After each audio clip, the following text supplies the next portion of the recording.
ನಮ್ಮ ರಕ್ಷಕನಾಗಿರುವ ಯೇಸು ಕರ್ತನ ನಾಮದಲ್ಲಿ ಪ್ರೀತಿಯ ದೇವಜನರೇ, ಮತ್ತೊಂದು ದಿನದಲ್ಲಿ ನಾವು ಸಂಜೆಗೊಂದು ಸತ್ಯ ಸಂದೇಶ ಅನ್ನುವಂತಹ ಈ ವಾರದ ಸಂದೇಶದಲ್ಲಿ ಕಾಣಿಸಿಕೊಳ್ಳುವ ಹಾಗೆ ಕರ್ತನಾಗಿರುವಂಥ ಯೇಸು ಕ್ರಿಸ್ತನ ಕೃಪೆಯನ್ನು ಅನುಗ್ರಹಿಸಿಕೊಟ್ಟಂಥದಕ್ಕಾಗಿ ನಾನು ದೇವರಿಗೆ ವಂದಿಸ್ತೇನೆ.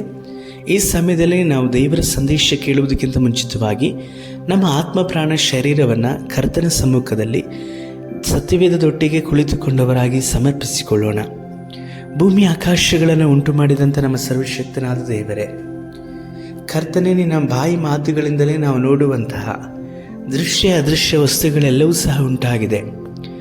ನೀವು ನಿಮ್ಮ ವಾಕ್ಯಗಳಿಲ್ಲದಂತೆ ಯಾವುದೂ ಸಹ ಉಂಟಾಗಲಿಲ್ಲ ಅಪ್ಪ. ಈ ಸಂದರ್ಭದಲ್ಲಿ ನನ್ನ ಜೊತೆಯಲ್ಲಿ ಪ್ರಾರ್ಥಿಸುತ್ತಾ ಇರುವಂತಹ ಈ ವಾಕ್ಯ ಸಂದೇಶವನ್ನು ಕೇಳಲಿಕ್ಕೋಸ್ಕರವಾಗಿ ಕಾದುಕೊಂಡಿರುವಂತಹ ಒಬ್ಬೊಬ್ಬರ ಜೀವಿತವನ್ನು ಸಹ ನೀವೇ ಉಂಟು ಮಾಡಿದ್ದೀರಿ. ನೀವೇ ಅವರಿಗೆ ಆಧಾರಕನು, ನೀವೇ ಅವರ ಜೀವಿತವನ್ನು ಕಟ್ಟುವಾತನು, ರೂಪಿಸುವಾತನು ಸ್ವಾಮಿ. ಪರಿಸ್ಥಿತಿಗಳನ್ನು ಮಾರ್ಪಡಿಸುವಂತಹ ದೇವರು, ಕರ್ತನೆ ಬಿದ್ದಂಥವ್ರನ್ನ ಎತ್ತಿ ನಿಲ್ಲಿಸಿ ನಡೆಸಲಿಕ್ಕೆ ಶಕ್ತನಾದಂಥ ದೇವರು. ಈ ವೇಳೆಯಲ್ಲಿ ಅಪ್ಪ ಅವರೊಬ್ಬೊಬ್ಬರನ್ನು ಮುಟ್ಟಿರಿ ಕರ್ತನೆ. ವಾಕ್ಯದ ಸಮಯದಲ್ಲೂ ಸ್ವಾಮಿ, ಈ ಸಂದೇಶವು ಅವರಿಗೆ ಆಶೀರ್ವಾದಕರವಾಗಲಿ. ದೇವರ ಆತ್ಮನೇ, ನಾನಲ್ಲ ನೀವು ಮಾತನಾಡ್ರಿ, ನೀವು ಉಪಯೋಗಿಸ್ರಿ ಅಪ್ಪ. ನಿಮ್ಮ ಕರೆಗಳಿಗೆ ನಮ್ಮನ್ನು ಸಮರ್ಪಿಸಿಕೊಳ್ಳುತ್ತಾ ಇದ್ದೇವೆ. ನೀವು ಮಾತನಾಡಿರಿ, ನಡೆಸಿರಿ. ನಮ್ಮ ರಕ್ಷಕನಾದ ಯೇಸು ಕರ್ತನ ನಾಮದಲ್ಲಿ ತಂದೆಯೇ, ಆಮೇನ್. ಕರ್ತನಲ್ಲಿರುವ ಪ್ರೀತಿ ದೇವಜನರೇ, ದೇವರಾಗಿರುವಂಥ ಯೇಸು ಕರ್ತನ ಒಳ್ಳೆಯವರು. ನಾನು ನಂಬುತ್ತೇನೆ, ಈ ಸಂದೇಶದಲ್ಲಿ ಕರ್ತನ ನಿಮ್ಮನ್ನು ನಿಜವಾಗಿಯೂ ಮುಟ್ಟುತ್ತಾರೆ. ಯಾಕಂದರೆ ದೇವರಾತ್ಮನ ಒತ್ತಾಯದಿಂದಲೇ ಈ ಒಂದು ಕಾರ್ಯವನ್ನು ನಾನು ಮಾತನಾಡುವವನಾಗಿಯೂ, ಮಾತ್ರವಲ್ಲದೆ ದೇವರಾತ್ಮನ ಅನುಸಾರವಾಗಿ ಅವರು ಏನನ್ನು ಹೇಳುತ್ತಾರೆ ಅದನ್ನು ಹೇಳಲಿಕ್ಕೋಸ್ಕರವಾಗಿಯೂ ಸಹ ನಾನು ಕರ್ತನಿಗೆ ಒಪ್ಪಿಸಿಕೊಂಡವನಾಗಿ ಈ ಸಮಯದಲ್ಲಿ ಈ ಒಂದು ಯೂಟ್ಯೂಬ್ ಪ್ಲಾಟ್ಫಾರ್ಮ್ನ ಮುಖಾಂತರವಾಗಿ ನಿಮ್ಮ ಜೊತೆಯಲ್ಲಿ ಮಾತನಾಡಲಿಕ್ಕೆ ಕರ್ತನ ಹಸ್ತದಿಂದ ನಾನು ನಡೆಸಲ್ಪಡುವನಾಗಿ ಕಾಣಿಸಿಕೊಳ್ತಾ ಇದ್ದಾರೆ. ಯೋಬನು ಬರೆದ ಪುಸ್ತಕ 42ನೇ ಅಧ್ಯಾಯ, ಅದರಲ್ಲಿ 1 ಮತ್ತು 2ನೇ ವಾಚನವನ್ನು ಓದಿಕೊಳ್ಳೋಣ. ಆಗ ಯೋಬನು ಯೆಹೋವನಿಗೆ ಪ್ರತ್ಯುತ್ತರವಾಗಿ ಹೀಗೆಂದನು: ನೀನು ಸಕಲ ಕಾರ್ಯಗಳನ್ನು ನಡೆಸಬಲ್ಲಿಯಂತಲೂ ಯಾವ ಸಂಕಲ್ಪವು ನಿನಗೆ ಅಸಾಧ್ಯವಲ್ಲವೆಂತಲೂ ತಿಳಿದುಕೊಂಡೇ ಇದ್ದೇನೆ. ಕರ್ತನಲ್ಲಿರುವ ಪ್ರೀತಿ ದೇವಜನರೇ, ದೇವರಾಗಿರುವಂಥ ಯೇಸು ಕರ್ತನನ್ನು ನೀವು ಯಾವ ರೀತಿಯಲ್ಲಿ ನಂಬಿಕೊಂಡಿದ್ದೀರಾ? ನೀವು ಅವರನ್ನು ಯಾವ ರೀತಿಯಲ್ಲಿ ತಿಳಿದುಕೊಂಡಿದ್ದೀರಾ? ನಿಜವಾಗಿಯೂ ಕರ್ತನನ್ನು ಅನುಭವಿಸುವಂತಹ ಜೀವಿತ ನಿಮ್ಮ ಜೀವಿತದಲ್ಲಿದೆಯಾ? ಇಂದು ಅನೇಕರನ್ನು ನೋಡುವುದಾದರೆ ಸುಳ್ಳಾಗಿ ಜೀವಿಸುವಂಥವರು ಹೇರಾಳವಾಗಿ ನಮ್ಮ ನಡುವೆ ಇದ್ದಾರೆ. ಕೆಲವೊಂದು ಸಮಯದಲ್ಲಿ ನಿಮ್ಮ ಜೀವಿತದಲ್ಲೂ ಸಹ ಆ ಅನುಭವಗಳಾಗಿರಬಹುದು. ಇಂದು ನಾವು ಯೇಸುವನ್ನ ಅನುಭವದಿಂದ ಸವಿಯದೇ ಇರುವಂಥ ಜೀವಿತ, ಅದು ಎಷ್ಟು ದುರದೃಷ್ಟಕರವಾದದ್ದಲ್ವಾ? ಅದು ಎಷ್ಟು ನೋವನ್ನುಂಟು ಮಾಡುವಂಥ ಕಾರ್ಯಗಳಾಗಿರ್ತದೆ. ದೇವರ ವಾಕ್ಯ ಕೀರ್ತನೆ 34ರಲ್ಲಿ ಹೀಗೆ ಹೇಳಲ್ಪಡ್ತದೆ: ಯೆಹೋವನೇ ಎಂಥವನೆಂಬುದಾಗಿ ಹೇಳಿ ಅನುಭವದಿಂದ ಸವಿದು ನೋಡ್ರಿ ಎಂಬುದಾಗಿ ಹೇಳಿ ಅವರನ್ನು ಅನುಭವಿಸಬೇಕು. ಇಂದು ನೀವು ಯೇಸುವನ್ನು ಅನುಭವಿಸ್ತಾ ಇದ್ದೀರಾ? ಯೇಸುವಿನ ಪ್ರಸನ್ನತೆಯನ್ನು ಅನುಭವಿಸ್ತಾ ಇದ್ದೀರಾ? ಕರ್ತನ ಸಮ್ಮುಖದಲ್ಲಿ ನೀವು ನಡೆಯುವವರಾಗಿ ಇದ್ದೀರಾ? ಇಂದು ನೀವು ಮಾಡುವಂಥ ಒಂದೊಂದು ಕಾರ್ಯಗಳಲ್ಲೂ ಸಹ ಕರ್ತನ ಕರೆಗಳನ್ನು ನೀವು ನೋಡ್ತಾ ಇದ್ದೀರಾ? ನಿಮ್ಮ ಮಾರ್ಗಗಳಲ್ಲಿ ದೇವರಿದ್ದಾರಾ? ನಿಮ್ಮ ಮಾತುಗಳಲ್ಲಿ ದೇವರ ಮಾತುಗಳಿದೆಯಾ? ನಿಮ್ಮ ಆಲೋಚನೆಗಳಲ್ಲಿ ದೇವರಿಗೆ ಸಂಬಂಧಪಟ್ಟಂಥ ಕಾರ್ಯಗಳಿದೆಯಾ? ನೀವು ಮಾಡುವಂಥ ಕೆಲಸ ಕಾರ್ಯಗಳು ಅದು ದೇವರಿಗೆ ಇಷ್ಟವಾಗಿ ಇದೆಯಾ? ದೇವರಿಗೆ ಮೆಚ್ಚುಗೆಯಾದಂಥ ಕಾರ್ಯಗಳಲ್ಲಿ ನೀವು ನಡೀತಾ ಇದ್ದೀರಾ? ನಿಮ್ಮನ್ನು ನೀವು ಪರೀಕ್ಷೆ ಮಾಡಿಕೊಳ್ಳ್ರಿ. ಭಕ್ತನಾದಂಥ ಯೋಬನು, ದೇವರಲ್ಲಿ ಭಯಭಕ್ತಿ ಉಳ್ಳದಂಥ ಮನುಷ್ಯನು, ದೇವರಾಗಿರುವಂಥ ಕರ್ತನ ಹೇಳ್ತಾರೆ ಅವನು ಯಥಾರ್ಥವಂತನು ಎಂಬುದಾಗಿ ಹೇಳಿ ದೇವರಾಗಿರುವಂಥ ಕರ್ತನ ಸಾಕ್ಷಿಯನ್ನು ಕೊಡ್ತಾ ಇದ್ದಾರೆ. ಯೋಬನ ವಿಷಯದಲ್ಲಿ ಸಾಕ್ಷಿಯನ್ನು ಕೊಟ್ಟಂಥ ದೇವರು, ಆತನು ಭಯಭಕ್ತಿ ಉಳ್ಳವನು, ಯಥಾರ್ಥವಂತನು ಎಂಬುದಾಗಿ ದೇವರು ಯೋಬನ ವಿಷಯದಲ್ಲಿ ಸಾಕ್ಷಿಯನ್ನು ಕೊಡ್ತಾ ಇದ್ದಾರೆ. ಏನು ಇದು ಸುಮ್ಮನೆ ಸಾಕ್ಷಿ ಕೊಟ್ಟದ್ದಾ? ಇಲ್ಲ, ಯೋಬನ ಜೀವಿತವು ಹಾಗೆ ಇತ್ತು. ಇಂದು ನಮ್ಮ ಜೀವಿತವನ್ನು ದೇವರು ಸಾಕ್ಷಿಯನ್ನು ಕೊಡುವ ಹಾಗೆ ಇದ್ದೀವಾ? ದೇವರು ಬಿಡ್ರಿ, ನಮ್ಮ ಅಕ್ಕಪಕ್ಕದವರಾದರೂ ಸಹ ನಮ್ಮ ಬಗ್ಗೆ ಒಳ್ಳೆ ಸಾಕ್ಷಿಯನ್ನು ಹೇಳುವಂಥ ರೀತಿಯಲ್ಲಿ ನನ್ನ ಜೀವಿತ ಇದೆಯಾ? ನೀವು ಯೇಸುವನ್ನು ಅನುಭವಿಸಲಿಲ್ಲವಾದರೆ ಎಷ್ಟು ವ್ಯರ್ಥವಾದಂಥ ಜೀವಿತವನ್ನು ನೀವು ಜೀವಿಸ್ತಾ ಇದ್ದೀರಾ? ಇಂದು ಯೇಸುವನ್ನು ಅನುಭವಿಸದೇ ಇರುವಂಥದ್ದೇ ನಿಮ್ಮ ದುರದೃಷ್ಟಕ್ಕೆ, ನಿಮ್ಮ ಒಂದು ಜೀವಿತದಲ್ಲಿ ಬೀಳುವಿಕೆಗೆ ಕಾರಣ ಯೇಸುವನ್ನು ಅನುಭವಿಸದೇ ಇರುವಂಥದ್ದು. ಇದು ಎಷ್ಟೊಂದು ಶೋಚನೀಯವಾದಂಥದ್ದಲ್ವಾ? ಎಷ್ಟೊಂದು ದುಃಖಕರವಾಗಿರುವಂಥದ್ದು. ದೇವರಾಗಿರುವಂಥ ಯೇಸು ಕರ್ತನ ಮತ್ತಾಯ 28ನೇ ಅಧ್ಯಾಯ ಕೊನೆಯ ವಾಕ್ಯದಲ್ಲಿ ಹೀಗೆ ಹೇಳಲ್ಪಡ್ತದೆ, ನಾನು ಯುಗದ ಸಮಾಪ್ತಿವರೆಗೂ ಎಲ್ಲ ದಿವಸವೂ ನಾನು ನಿಮ್ಮ ಸಂಗಡ ಇರುವೆನೆಂಬುದಾಗಿ ಹೇಳಿದ್ದಾರೆ. ಈಗ ಯೇಸು ನಿಮ್ಮ ಸಂಗಡ ಇರುವುದಾದರೆ ನೀವು ಅವರ ಜೊತೆಯಲ್ಲಿ ನಡಿಬೇಕೆಂಬುದಾಗಿ ಅರ್ಥ ತಾನೆ. ಅವರು ನಿಮ್ಮ ಜೊತೆಯಲ್ಲಿ ಇದ್ದಾರೆ ಎಂಬುದಾಗಿ ಹೇಳಿದರೆ ಅನುಭವದಿಂದ ಅವರನ್ನು ನೀವು ಸವಿದುಕೊಳ್ಳಬೇಕೆಂಬುದಾಗಿ ತಾನೆ. ಅವರು ಸುಮ್ಮನೆ ಹಾಗೆ ಹೇಳಿದ್ದಾರಾ? ಈಗ ಒಂದು ಉದಾಹರಣೆ, ಯಾರು ನಿಮ್ಮನ್ನು ಬಹಳವಾಗಿ ಪ್ರೀತಿಸ್ತಾರೆ ಎಂಬುದಾಗಿ ಅಂದುಕೊಳ್ಳೋಣ. ಅವರು ನಿಮ್ಮನ್ನು ಬಹಳವಾಗಿ ಪ್ರೀತಿಸಿ, ನಾನು ಸಾಯುವ ತನಕವಾಗಿಯೂ ಸಹ ನಿನ್ನ ಜೊತೆಯಲ್ಲಿ ಇರ್ತೇನೆ, ನಿನ್ನನ್ನು ಬಿಟ್ಟು ನಾನು ಅಗಲಿ ಹೋಗುವುದೇ ಇಲ್ಲ ಎಂಬುದಾಗಿ ಹೇಳಿ ಅವರು ಬಹಳವಾಗಿ ಪ್ರಮಾಣ ಮಾಡಿ ಮಾತನ್ನು ಕೊಟ್ಟು ನಿಮ್ಮ ಜೊತೆಯಲ್ಲಿರುವಾಗ 1 ದಿನ 2 ದಿವಸ ಇರ್ತಾರೆ. 3ನೇ ದಿವಸಕ್ಕೆ ಅವರು ಹೊರಟು ಹೋದಂಥ ನಂತರದಲ್ಲಿ ನೀವು ಏನನ್ನು ಹೇಳ್ತೀರಾ? ಅವರಿಗೆ ಏನನ್ನು ಹೇಳ್ತೀರಾ?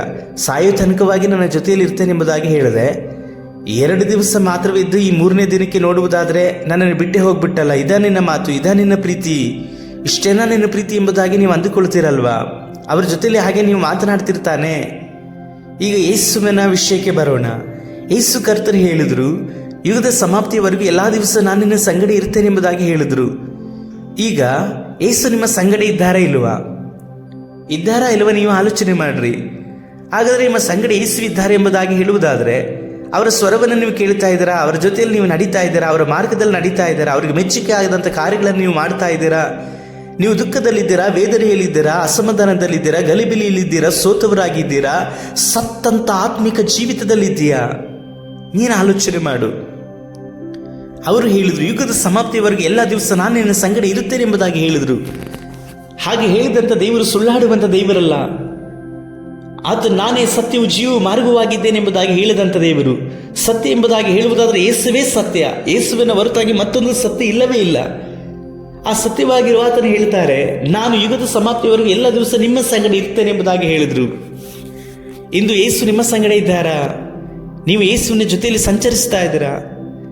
ಯೇಸು ನಿಮ್ಮ ಕೂಡ ಮಾತನಾಡ್ತಾ ಇದ್ದಾರಾ? ಯೇಸುವನ್ನು ಅನುಭವಿಸ್ತಾ ಇದ್ದೀರಾ? ಇಂದು ದೇವರ ವಾಕ್ಯ ನಿಮ್ಮ ಕೈಗಳಲ್ಲಿ ಇದೆಯಲ್ಲ. ಎಷ್ಟು ದಿವಸ ಆಯಿತು ನೀವು ದೇವರ ವಾಕ್ಯವನ್ನು ತೆರೆದು ಓದಿ?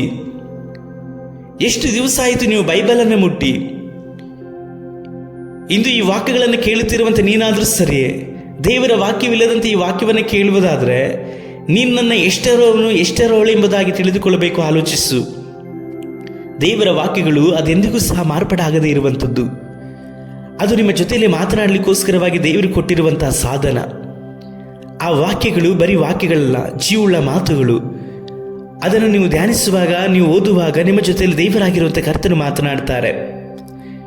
ಇಂದು ಪ್ರಾರ್ಥನೆ ಇಲ್ಲದೆ ಇರುವಂಥ ಜೀವಿತ, ಸತ್ಯವೇದವನ್ನು ಓದದೇ ಇರುವಂಥ ಜೀವಿತ, ಸುವಾರ್ತೆ ಸಾರದೇ ಇರುವಂಥ ಜೀವಿತ, ಸಾಕ್ಷಿಯೇ ಇಲ್ಲದೆ ಬದುಕುವಂಥದ್ದು, ಇದೆಲ್ಲವೂ ಸಹ ಇಂದು ಕ್ರೈಸ್ತರಲ್ಲಿ ಸಾಮಾನ್ಯವಾಗಿ ಬಿಟ್ಟಿದೆ. ಅಂಥವರ ಗುಂಪಿನಲ್ಲಿ ನೀನು ಸಹ ಇದೆಯಾ? ಅಂಥವರ ಗುಂಪಿನಲ್ಲಿ ನೀನು ಸಹ ಇರುವುದಾದರೆ ನಿನ್ನ ಭವಿಷ್ಯ, ನಾಳೆ ಯೇಸು ಕರ್ತರು ಬರುವುದಾದರೆ ನಿನ್ನ ಜೀವಿತ ಏನಾಗಿರ್ಬೋದು? ಈ ವಾಕ್ಯವನ್ನು ಕೇಳ್ತಾ ಇರುವಂಥ ಸಮಯದಲ್ಲಿ ಯೇಸು ಕರ್ತರು ಬರುವುದಾದರೆ ನಿನ್ನ ಜೀವಿತ ಈಗ ಹೇಗಾಗಿರ್ಬೋದು? ಹೇಗಾಗುತ್ತದೆ? ಎತ್ತಲ್ಪಡ್ತೀಯಾ? ನನಗೋಸ್ಕರವಾಗಿ ಯೇಸು ಕರ್ತ ರಕ್ತವನ್ನು ಸುರಿಸಿದ್ರಲ್ವಾ? ನನ್ನ ಪಾಪಗಳಿಗೋಸ್ಕರವಾಗಿ ಯೇಸು ಕರ್ತ ರಕ್ತವನ್ನು ಸುರಿಸಿದ್ರಲ್ವಾ?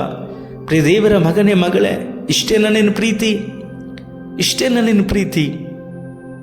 ಇಂದು ಗಂಡನ ಜೊತೆಯಲ್ಲಿ ಹೆಂಡತಿ ಜಗಳವಾಡಿದ್ರೆ ಅದು ಪ್ರಾರ್ಥನೆ ಇಲ್ಲ. ಹೆಂಡತಿ ಜೊತೆ ಗಂಡ ಜಗಳವಾಡ್ತು ಅಂದರೆ ಪ್ರಾರ್ಥನೆ ಇಲ್ಲ. ಇನ್ನೂ ಸಹ ಸ್ವಾರಸ್ಯಕರವಾದಂಥದ್ದು ನೋಡುವುದಾದರೆ, ಒಂದೇ ಸಭೆಯಲ್ಲಿರುವಂಥವ್ರು ಇಬ್ಬರು ಸಹ ಒಬ್ಬರಿಗೊಬ್ಬರು ಜಗಳವಾಡುವುದಾದರೆ ಅವರಿಬ್ಬರು ಸಹ ಸಭೆಗೆ ಬರೋದಿಲ್ಲ. ಕಾರಣ ಕೇಳಿದ್ರೆ, ಅವರು ನನ್ನ ಕೂಡ ಜಗಳ ಆಡಿದ್ರು. ಯಾರು? ಯೇಸು ಸ್ವಾಮಿ ಹೇಳಿನ ನೀವು ಜಗಳ ಆಡಿದ್ರಿ. ಸೈತಾನ ನಿಮ್ಮನ್ನು ಪ್ರೇರೇಪಿಸಿದನು. ಆ ಸೈತಾನನ್ನು ಉರುಳಿಗೆ ಬಿದ್ದು ಜಗಳವಾಡಿದ್ರಿ. ಸೈತಾನನ ಪಕ್ಷವನ್ನು ಹಿಡಿದ್ರಿ, ದೇವರನ್ನು ಬಿಟ್ಟು ಬಿಟ್ರಿ. ಈಗ ದೇವರ ಬಳಿಗೆ ಬರಲಿಕ್ಕೆ ಆಗ್ತಾಯಿಲ್ಲ. ಯಾಕಂತಂದರೆ ಜಗಳ ಆಡುವಂಥದ್ದೇ ದೊಡ್ಡ ಪಾಪ. ಅಂಥದ್ರಲ್ಲಿ ನೀವು ಆಡಿ ಸಭೆಗೆ ಬರ್ತಾ ಇಲ್ಲ ಅಂತಂದರೆ ನೀವು ಯಾರ ಪಕ್ಷವನ್ನು ಹಿಡಿದಿದ್ದೀರಿ ಎಂಬುದಾಗಿ ಅರ್ಥ. ಇವೆಲ್ಲವನ್ನು ನೋಡಿಕೊಂಡು ನಿಮ್ಮ ಸಭಾಪಾಲಕರಿರಬೇಕು, ಸೇವಕರಿರಬೇಕು. ಮಧ್ಯದಲ್ಲಿ ಬೇರೆ ಸೇವಕರು ಬಂದು ಏನನ್ನು ಸಹ ಕೇಳಲಿಲ್ಲ. ನಮ್ಮ ಜೊತೆ ನಮ್ಮ ಕುರಿತಾಗಿ ಅವರು ಏನನ್ನು ಮಾತನಾಡಲೇ ಇಲ್ಲ. ನೀವು ಬೀದಿಗಳಲ್ಲಿ ಜಗಳವನ್ನು ಆಡುವಾಗ, ಮನೆಯಲ್ಲಿ ಗಂಡ ಹೆಂಡತಿ ಫೈಟನ್ನು ಆಡುವಾಗ ನಿಮ್ಮ ಸೇವಕರಿಗೆ ಹೇಳಿನ ಫೈಟ್ ಮಾಡ್ತೀರಾ? ನಿಮ್ಮ ಸೇವಕರಿಗೆ ಹೇಳಿನ ಜಗಳ ಆಡ್ತೀರಾ? ಇಲ್ಲ ಅಲ್ವಾ? ಇದಕ್ಕೆ ಹಾಕಿ ಸೇವಕರು ಬೇಕು. ಒಂದು ದೊಡ್ಡ ಆಶೀರ್ವಾದವನ್ನು ಹೊಂದಿಕೊಳ್ಳುವಾಗ ಒಂದು 10 ಲಕ್ಷ ರೂಪಾಯಿ ಹಣ ಬರ್ತಾ ಇದೆ. ಈ 10 ಲಕ್ಷ ರೂಪಾಯಿ ಹಣ ಬರುವಂಥ ಸಮಯದಲ್ಲಿ ನೀವು ಪಾಸ್ಟರ್ಗೆ ಹೇಳಿ ತಗೊಳ್ತೀರಾ, ಪಾಸ್ಟರ್ 10 ಲಕ್ಷ ರೂಪಾಯಿ ಹಣ ಬರ್ತಾ ಇದೆ, ಇದನ್ನು ತೆಗೆದುಕೊಳ್ಳಬೇಡವಾ? ಕೇಳ್ತೀರಾ? ಇಲ್ಲ, ಮರೆ ಮಾಡಿ ಹಾಗೆ ಬೇಕಾದ್ರೆ ಅವಿಸಿಕೊಂಡು ಇಟ್ಕೊಂಡ್ಬಿಡ್ತಾರೆ. ಯಾಕಂದರೆ 10 ಲಕ್ಷದಲ್ಲಿ 1 ಲಕ್ಷ ರೂಪಾಯಿ ದಶಂಭಾಗ ತೆಗಿಬೇಕಲ್ವ? ಈ ದಿವಸದಲ್ಲಿ ಬೇರೆ ದುಷ್ಟನಾದಂಥ ಸೈತಾನನ ಬೋಧನೆಗಳು ಅಧಿಕವಾಗಿದೆ. ದಶಂಭಾಗವೇ ಇಲ್ಲ ಎಂಬುದಾಗಿ ಹೇಳುವಂಥ ಬೋಧನೆಗಳು, ಅಂಥ ಬೋಧನೆಗಳು ಅನೇಕರಿಗೆ ಪ್ರಿಯ. ಯಾರಿಗೆ ಗೊತ್ತಾ? ಕಳ್ಳರಿಗೆ. ಯಾರು ದಶಂಭಾಗವನ್ನು ಕೊಡೋದಿಲ್ಲ, ಕಳ್ಳರು ಕೊಡೋದಿಲ್ಲ. ದೇವರಾಗಿರುವಂಥ ಯೇಸು ಕರ್ತನ ಅದನ್ನೇ ತಾನೇ ಹೇಳ್ತಾರೆ, ನೀವು ಕಳ್ಳರು, ನನ್ನಿಂದ ಕದ್ದುಕೊಂಡಿದ್ದೀರಿ. ನರಮನುಷ್ಯನ ದೇವರಿಂದ ಕದ್ದುಕೊಳ್ಳುವಂಥದ್ದು ಏನೆಂಬುದಾಗಿ ಕೇಳ್ತೀರಾ? ದಶಮಾಂಶ ಎಂಬುದಾಗಿ ಹೇಳಿ ಅವರು ಹೇಳ್ತಾರೆ. ಹಾಗಾದರೆ ಯೇಸುವನ್ನು ಅನುಭವಿಸದೇ ಇರುವಂಥ ಸಮಯದಲ್ಲಿ ಎಷ್ಟೆಲ್ಲ ಕಾರ್ಯಗಳು, ಎಷ್ಟೆಲ್ಲ ತೊಡಕುಗಳು ನಮ್ಮ ಜೀವಿತದಲ್ಲಿ ಬರ್ತದೆ ಆಲೋಚನೆ ಮಾಡಿರಿ. ಇಂದು ಯಾರ ಜೊತೆಯಲ್ಲ ನಾವು ಮಾತನಾಡಲಿಕ್ಕೋಸ್ಕರವಾಗಿ ದೇವರ ಮಾತನ್ನು ಬಿಟ್ಟುಬಿಡ್ತೇವೆ. ಅವರಿವರ ಬಗ್ಗೆ 1 ತಾಸು 2 ತಾಸು ಮಾತನಾಡಲಿಕ್ಕೆ ನಮಗೆ ಸಮಯ ಉಂಟು, ಆದರೆ ಅರ್ಧ ತಾಸು ದೇವರ ಸಮ್ಮುಖದಲ್ಲಿ ಮೊಣಕಾಲೂರಲಿಕ್ಕೆ ಸಮಯ ಇಲ್ಲ. ಇನ್ನೂ ಸಹ ಕೆಲವೊಂದು ಬಾಧೆಗಳು ಬರುವುದಾದರೆ ಮುಗೀತು. ಸ್ವಲ್ಪ ಬಾಧೆಗಳು, ರೋಗಗಳು ಶರೀರದಲ್ಲಿ ಬಂದುಬಿಡ್ತು ಅಂದರೆ, ಒಂದು ಜ್ವರ ಬಂದುಬಿಡ್ತು ಎಂಬುದಾಗಿ ನೋಡುವುದಾದರೆ, ಒಂದು 3 ದಿನ 1 ವಾರ ಬೆಡ್ ರೆಸ್ಟ್, ಪ್ರಾರ್ಥನೆ ಆರಾಧನೆಗಳು ಏನೂ ಇಲ್ಲ. ಆ 3 ದಿನ ಅಥವಾ 1 ವಾರ ಆ ಬೆಡ್ ರೆಸ್ಟಲ್ಲಿ ಇರಬೇಕಾದ್ರೆ ಮಲಗಿರುವಾಗಲೇ ಆಮೇನ್, ಮಲಗಿರುವಾಗಲೇ ಹಲ್ಲೆಲೂಯ. ಆದರೆ ಆ ಸಮಯದಲ್ಲಿ ದೇವರು ಬೇಕಾಗಿಲ್ಲ. ಯಾಕೆ ಈ ಸ್ಥಿತಿಗಳು ಎಂಬುದಾಗಿ ಅರಿತುಕೊಂಡಿದ್ದೀರಾ, ತಿಳಿದುಕೊಂಡಿದ್ದೀರಾ? ಒಂದೇ, ನೀವು ದೇವರನ್ನು ಅನುಭವಿಸದೇ ಇರುವಂಥದ್ದು. ನೀವು ದೇವರನ್ನು ಅನುಭವಿಸದೇ ಇರುವಂಥದ್ದೇ ಆ ಕಾರ್ಯಗಳಿಗೆ. ಅದುವೇ ಕಾರಣ. ಯೇಸು ಕರ್ತನು ನಿನ್ನೆ, ಇವತ್ತು, ನಾಳೆ ಅವರು ನಿರಂತರವಾಗಿಯೂ ಸಹ ಇದ್ದ ಹಾಗೆ ಇರ್ತಾರೆ.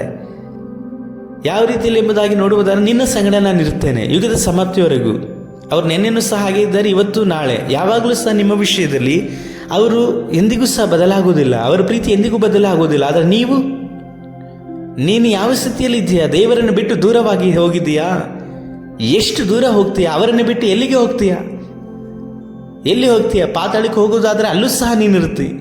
ಭೂಮಿಯ ಒಳಗೆ ಹೋಗುವುದಾದರೆ ಅಲ್ಲೂ ಸಹ ನೀನಿರುತ್ತಿ.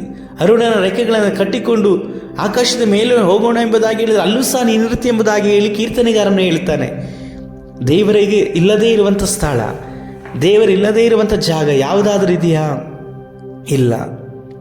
ಆದರೂ ಸಹ ಸತ್ಯವಾದಂಥ ದೇವರು ಯೇಸುವೆ ಎಂಬುದಾಗಿ ಅರಿತುಕೊಂಡಿದ್ದರೂ ಸಹ, ಯೇಸುವನ್ನು ಅರಿತುಕೊಂಡು ಅವರ ಜೊತೆಯಲ್ಲಿ ಮಾತನಾಡಿಕೊಂಡು ನಡೆಯುವಂಥ ಜೀವಿತ ನಿಮ್ಮ ಜೀವಿತದಲ್ಲಿ ಇಲ್ಲವಾದರೆ ನಿಮ್ಮ ಜೀವಿತ ಎಂಥ ಶೋಚನೀಯವಾದಂಥದ್ದು.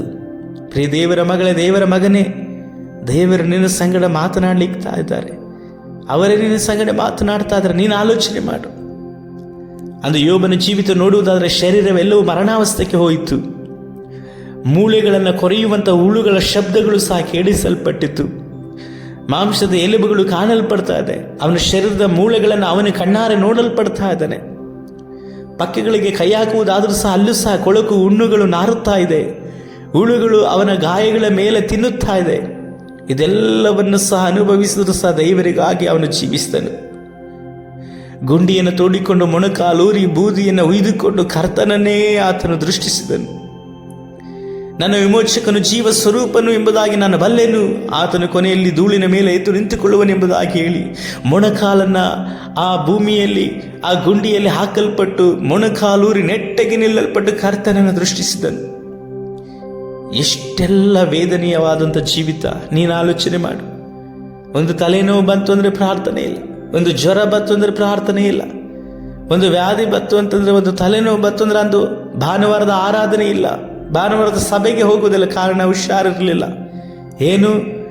ದೇವರಿಗೆ ಗುಣಪಡಿಸಲಿಕ್ಕಾಗದೇ ಇರುವಂಥ ದೊಡ್ಡ ರೋಗ ನಿನ್ನ ಜೀವಿತದಲ್ಲಿ ಬಂದುಬಿಡ್ತಾ?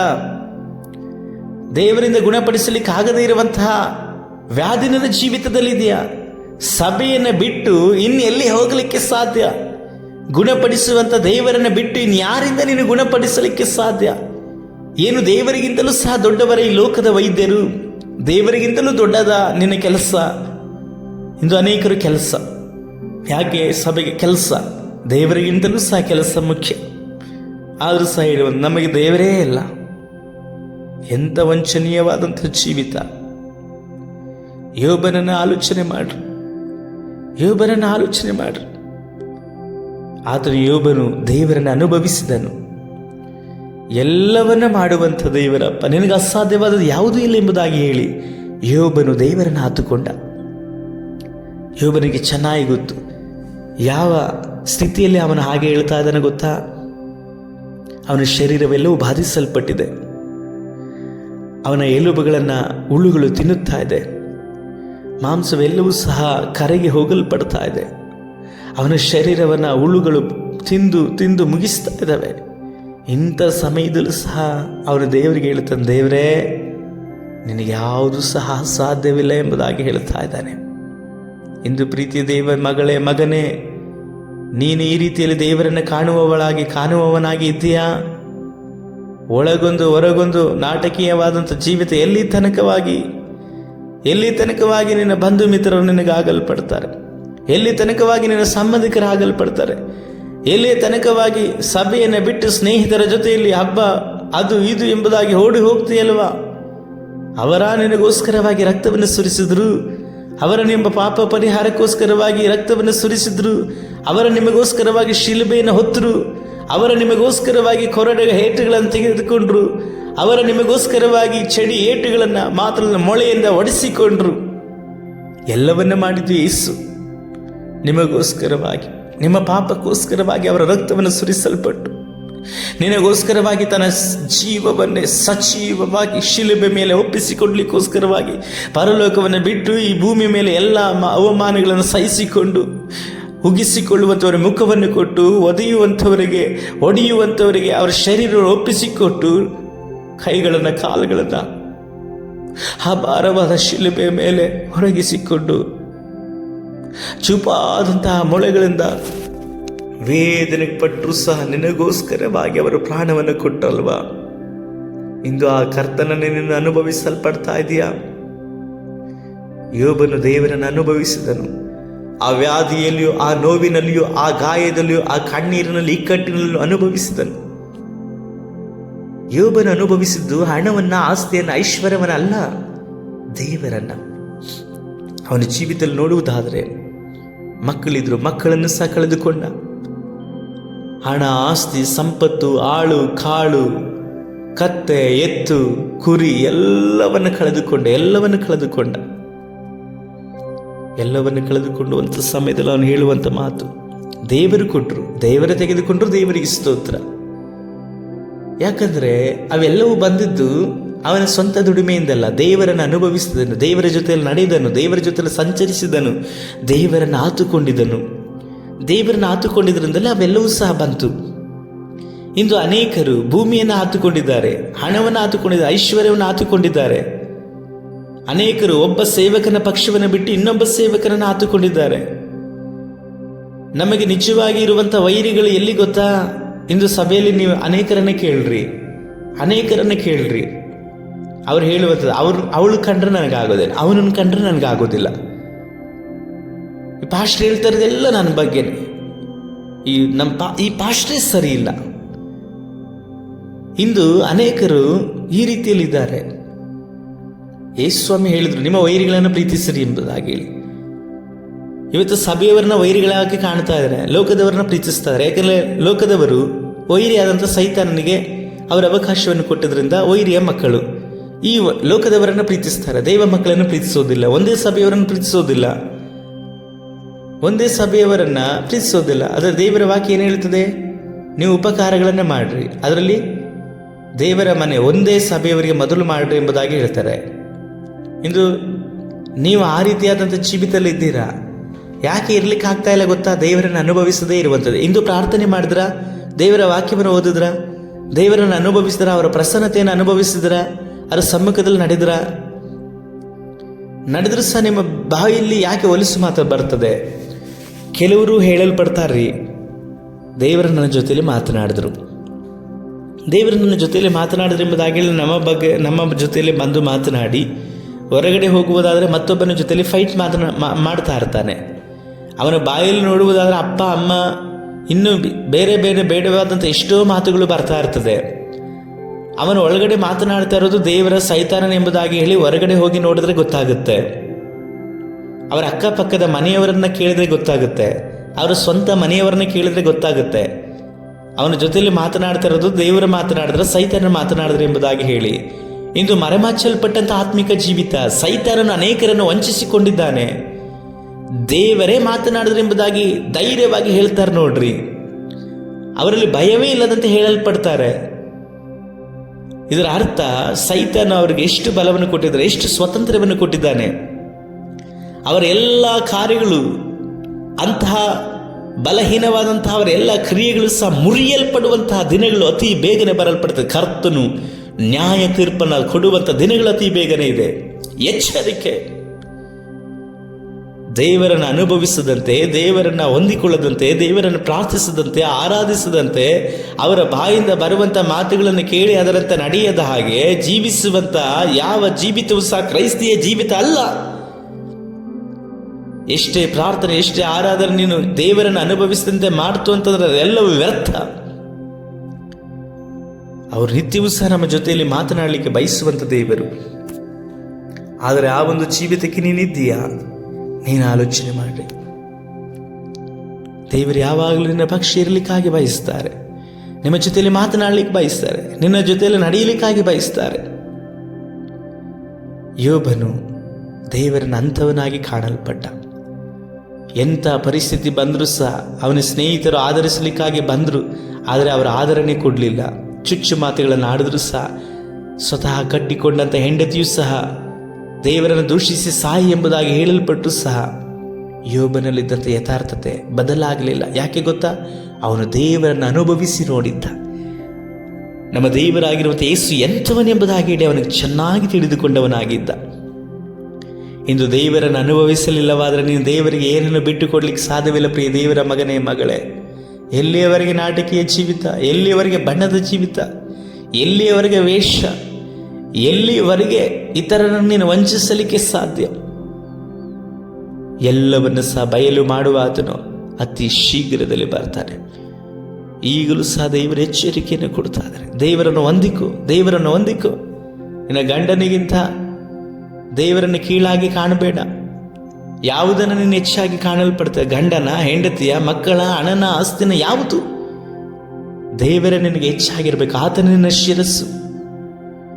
ಯೋಬನ ಜೀವಿತವನ್ನು ನೀನು ಓದಿ ಓದಿ ಆಲೋಚನೆ ಮಾಡಿ ನೋಡಿ. ಎಲ್ಲವನ್ನು ಕಳೆದುಕೊಂಡ. ಎಲ್ಲವನ್ನು ಕೊಟ್ಟಿದ್ದು ಯಾರು? ದೇವರೇ ಕೊಟ್ಟಿದ್ದು. ಎಲ್ಲವನ್ನು ಕಳೆದುಕೊಂಡ. ಆದರೆ ದೇವರು ಮರಳಿ 2ರಷ್ಟು ಕೊಡಲ್ಪಟ್ಟರು. ಆತನ ಕೈಗಳಲ್ಲಿ ಕೊಡುವಂಥದ್ದು, ತೆಗೆದುಕೊಳ್ಳುವಂಥದ್ದು ಎಲ್ಲವೂ ಸಹ ಆತನ ಕೈಗಳಲ್ಲಿದೆ. ಆದರೆ ನೀನು ಆತನನ್ನು ಅನುಭವಿಸಿದರೆ ಮಾತ್ರ ಈ ಸಂಗತಿಗಳು ನಿಮಗೆ ಗೊತ್ತಾಗಲ್ಪಡ್ತದೆ. ಇಂದು 1,000 ರೂಪಾಯಿ, 1,00,000 ರೂಪಾಯಿಗೋಸ್ಕರವಾಗಿ ಸಭೆಯನ್ನು ಬಿಟ್ಟಿಡ್ತಾ ಇದೆಯಾ? ಕೇವಲ ಹಣಕ್ಕೋಸ್ಕರವಾಗಿ, ಉದ್ಯೋಗಕ್ಕೋಸ್ಕರವಾಗಿ ದೇವರನ್ನು ಬಿಟ್ಟಿರ್ತಾ ಇದೆಯಾ? ದೇವರಿಗೆ ಕೊಡಬೇಕಾದಂಥದನ್ನು ಕೊಡದಂತೆ ವಂಚಿಸಲ್ಪಡ್ತಾ ಇದೆಯಾ? ಹೆಮ್ಮೆಯಿಂದ ದೇವರಿಗೆ ಮಾಡದೇ ಇರುವಂಥ ಕಾರ್ಯಗಳನ್ನು ಇತರರ ಮುಂದೆ ಕೊಚ್ಚಿಕೊಳ್ತಾ ಇದೆಯಾ? ದೇವರೆಲ್ಲವನ್ನ ನೋಡ್ತಾ ಇದ್ದಾರೆ, ಅವಕಾಶವನ್ನು ಕೊಡ್ತಾ ಇದ್ದಾರೆ. ಆ ಅವಕಾಶವನ್ನು ಉಪಯೋಗಿಸಿಕೊಂಡು ದೇವರ ಕಡೆಗೆ ಮನದಿರುಗು. ಇಲ್ಲ, ದೇವರ ತೀರ್ಪು ಅತಿ ಬೇಗನೆ ನನ್ನ ಮೇಲೆ ಬರಲ್ಪಡ್ತದೆ. ಮನ ತಿರುಗು. ದೇವರ ಹೆಸರನ್ನು ಹೇಳಿಕೊಂಡು ಸುಳ್ಳು ಸುಳ್ಳಾಗಿ ವಂಚಿಸಿದ್ದು, ಯಾಮಾರಿಸಿದ್ದು ಸಾಕು.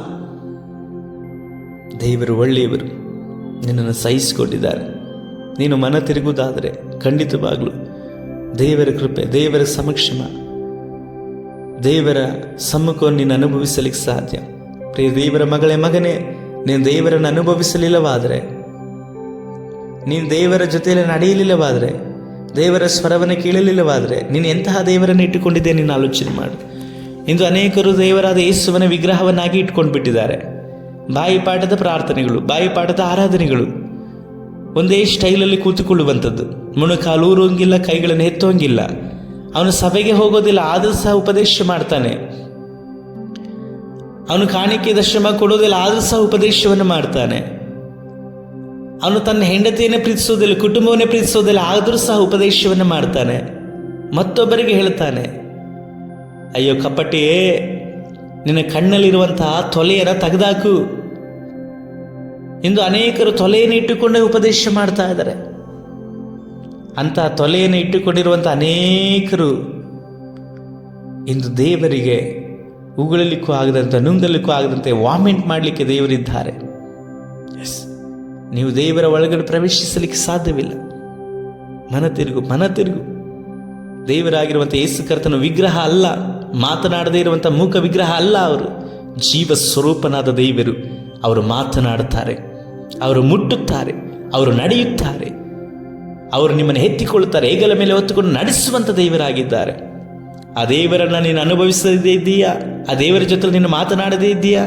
ಮೂಕ ದೇವರನ್ನು ನೀನು ಆರಾಧಿಸ್ತಾ ಇಲ್ಲ. ನಿನ್ನ ಜೀವಿತವನ್ನು ಕಟ್ಟುವಂಥ, ನಿನ್ನ ಜೀವಿತವನ್ನು ಉಜ್ಜೀವಿಸುವ ಮಾಡುವಂಥ, ನಿನ್ನ ಜೀವಿತವನ್ನು ಉದ್ಧರಿಸಿ ನಿನ್ನ ಜೊತೆಯಲ್ಲಿ ಮಾತನಾಡಿ ನಡೆಸುವಂಥ, ಆಲೋಚನೆ ಹೇಳಿಕೊಡುವಂಥ, ಸತ್ಯವಾದಂಥ, ಜೀವವಾಗಿರುವಂಥ ಮಾರ್ಗವನ್ನು ತೋರಿಸುವಂಥ ಯೇಸು ಕರ್ತನನ್ನು, ಮರಣವನ್ನು ಜಯಿಸಲ್ಪಟ್ಟಂಥ ಯೇಸು ಕರ್ತನನ್ನು ನೀನು ಆರಾಧಿಸುತ್ತಾ ಇರುವುದಾದರೆ ನೀನು ಅನುಭವಿಸಬೇಕು.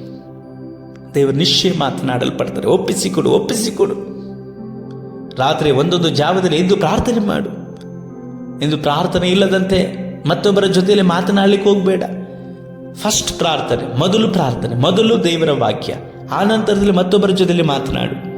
ನೀನು ನಿಂತಿರುವಂಥದ್ದು, ನಿರ್ಮೂಲವಾಗದೇ ಇರುವಂಥದ್ದು ಎಲ್ಲವೂ ಸಹ ದೇವರು ಕೊಟ್ಟಂಥ ಕೃಪೆ ವಿನಃ ನಿನ್ನ ಒಂದು ಆರೋಗ್ಯದಿಂದಲೋ, ಬಲದಿಂದಲೋ, ಹಣದಿಂದ, ಐಶ್ವರ್ಯದಿಂದಲೋ, ನಿನ್ನ ಒಂದು ಯಾವ ಸಂಪತ್ತಿನಿಂದಲೂ ಸಹ ನಿಂತಿಲ್ಲ. ದೇವರ ಕೃಪೆ ನಿನ್ನನ್ನು ನಿಲ್ಲಿಸಲ್ಪಟ್ಟಿದೆ.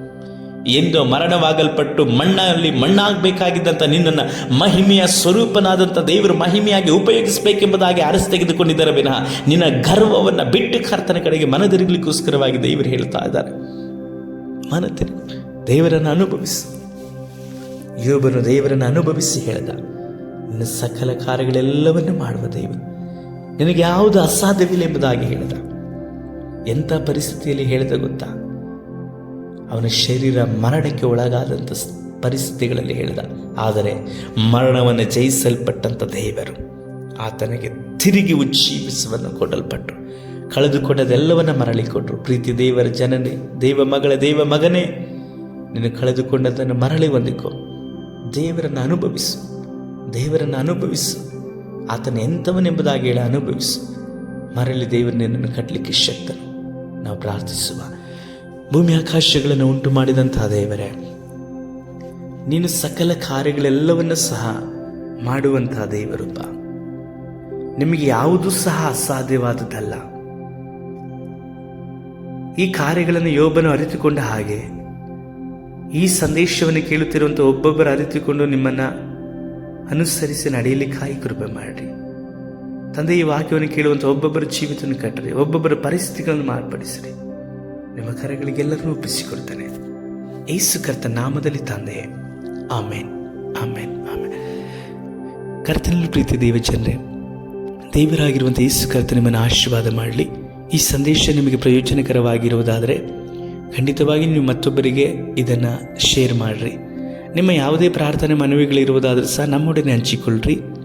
ಅಥವಾ ನಮಗೆ ನೀವು ಸ್ಕ್ರೀನ್ನಲ್ಲಿ ಕಾಣುವಂಥ ನಂಬರಿಗೆ ಫೋನ್ ಮಾಡುವುದಾದರೆ ನಾವು ನಿಮಗೋಸ್ಕರವಾಗಿ ಪ್ರಾರ್ಥಿಸುವಂಥ ವಿಷಯದಲ್ಲಿ ಬಹಳ ಆಸಕ್ತರಾಗಿದ್ದೇವೆ. ನಮಗಾಗಿ ನಾವು ಮಾಡುತ್ತಿರುವಂಥ ದೇವರು ಕೊಡಲ್ಪಟ್ಟಂಥ ಸೇವೆಗಾಗಿ ಪ್ರಾರ್ಥಿಸ್ರಿ. ಈ ಕಡೆಯ ದಿನಗಳಲ್ಲಿ ಕರ್ತನಿಗಾಗಿ ನಾವು ಜೀವಿಸುವ ಹಾಗೆ ಬೇಡಿಕೊಳ್ಳ್ರಿ. ಕರ್ತನ ನಿಮ್ಮನ್ನು ಆಶೀರ್ವಾದ ಮಾಡಲಿ. ದೇವರ ಚಿತ್ತ ಬರೋಣವಾಗಿ ತಡವಾಗಿ ಇರುವುದಾದರೆ ಮುಂದಿನ ವಾರದಲ್ಲಿ ನಾವು ಮತ್ತೊಂದು ಸಂಚಿಕೆಯಲ್ಲಿ ಕಾಣಿಸಿಕೊಳ್ಳುವ. ಕರ್ತನ ನಿಮ್ಮನ್ನು ಆಶೀರ್ವಾದ ಮಾಡಲಿ. ಆಮೇನ್.